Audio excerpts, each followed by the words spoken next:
Welcome back, Brick fans, to part 2 of the Making of Ahsoka on Corvus series. Last week, I took you guys through my process for creating the terrain and these funky trees. So if you haven't checked that one out, you should definitely jump on and check that one out first.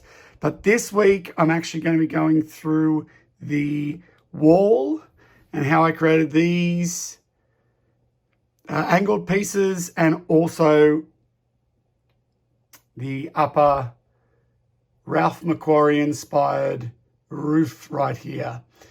So stay tuned to the end, guys, to make sure you don't miss anything. And if you haven't already, hit the subscribe button, hit the notifications bell so you don't miss any more content coming up on the channel. So we're going to start off by just diving in, having a look at the detailing that I've done very briefly.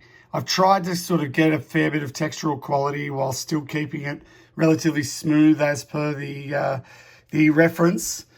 But I've generally tried to use these 2x2 dark tan tiles built up in a few different ways, and also just not applying them fully to try and get this very subtle sort of bumpiness to it, as though, you know, just to give it a bit of that textural quality, like not all the bricks are sort of laid on top of one another, you know, exactly symmetrical. So that actually, as an effect, worked out pretty well, even though it is just a lot of tiles mainly. I did break it up by having some of these 1x2 plates in here just to bring some relief. But the main sort of amount of detail was obviously going into these two angled pillars at the front. Just to get this plate, this large plate on here to enable me to put the tiles on, I've obviously set it up like this, where there are a bunch of snot pieces here and here, which hold up this just in front of this section. I had to obviously leave a gap here because I wanted to have this door be moving.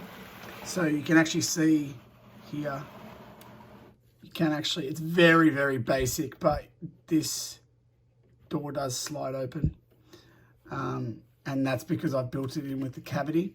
I did put these extra snot pieces on the back because I'd hoped at some point that I would be able to maybe finish the backside of this mock and extend it out to be the rest of Corvus City. So if you'd like to see that, leave a comment below and let me know, because that could be the next mock that I do, I guess. I haven't really ever done opening doors like this, and this is pretty rudimentary.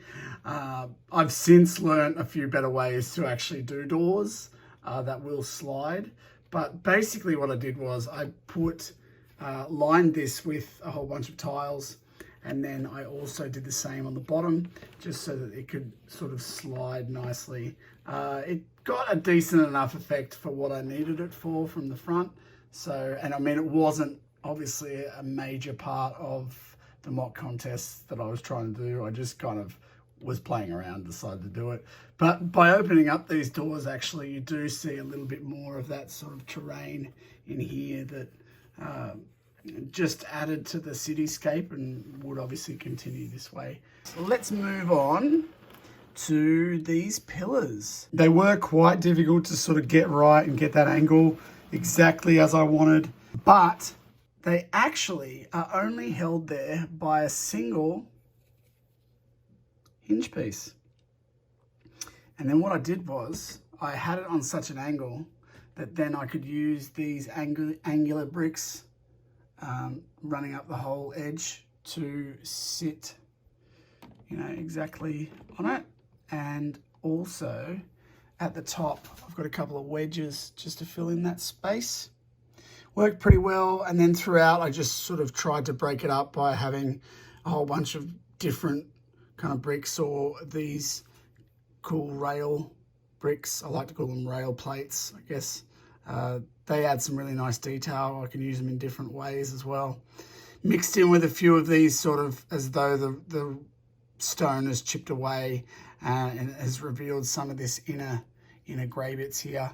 So I just tried to bring a bit of textural quality through here because I figured that they would be the sort of main focus of the MOC. Moving up to the top section of the MOC, obviously I do continue the tiled events along here. Again, just applying them in a way, kind of was not 100% stuck right down, and that's just to get that sort of bumpiness as though the tiles were not laid 100%. Broke it up with some of these sort of singles. And then this was very important to me to try and get this Ralph McQuarrie-esque sort of top to it with the spires in there.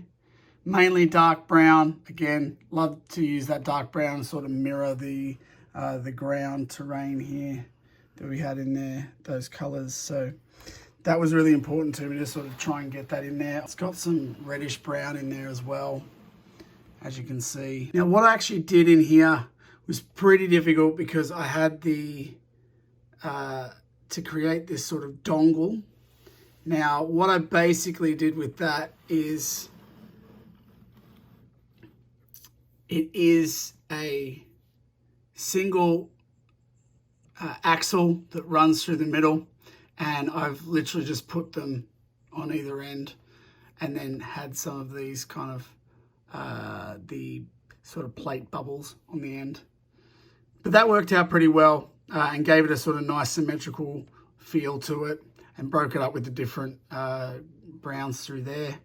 If I'm to completely take this roof off, just to show you the underside of how this works. As you can see on the underside of here, I've actually had to create a flip so that I could have these come down in this way and actually connect to the drum. But I've just done that using a bunch of different clips. There we are. We'll just close up those doors, shall we? Closed up together. That's pretty much the wall. Again, nothing too crazy. It just sort of was about trying to get those shapes right, which took a fair bit of time in here and getting the angles correct, or what felt kind of appealing for the MOC that I had. Those were the techniques that I used. Part 3 is basically I'm going to be taking you guys through each of the minifigures and just how I created those from random parts of different minifigures, either from Harry Potter or Star Wars. So that's coming up next. So stay tuned for next week. And until next time, may the bricks be with you.